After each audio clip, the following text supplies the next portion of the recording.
ব্যবস্থা করবেন যাতে আর পার না ভাঙে, এবং জাহাজ চলাচলের ব্যবস্থা করবেন।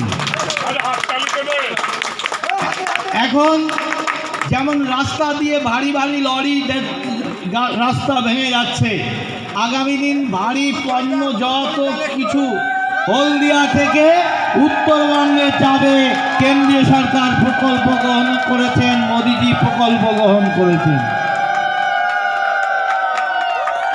তাই গঙ্গার যে ভাঙনের ভয় অদূর ভবিষ্যতে সেটা থাকবে না, এটা আমাদের বিশ্বাস।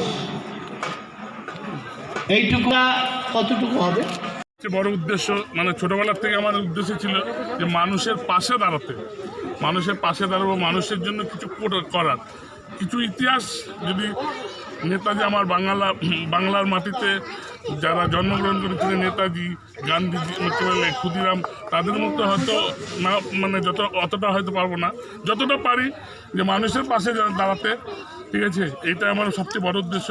এবং আমার সামনে পরিকল্পনা আছে হেলথ সেন্টার করার, এবং বৃদ্ধাশ্রম করার, এবং অনাথ আশ্রম করার, এগুলো আমার পরিকল্পনা আছে। এবং সামনে চৈত্র মাসে আবার আমার স্বর্ণ মন্দির উদ্বোধন হবে, সেখানে আমার অ্যাম্বুলেন্স এবং হেলথ সেন্টার তার মধ্যে করে ফেলবো, এটা আমার উদ্দেশ্য আছে। এবং প্রতিদিন মানে 100 জনের অন্তত ফ্রিতে খাওয়ার একটা পরিকল্পনা করেছি, এটা করব।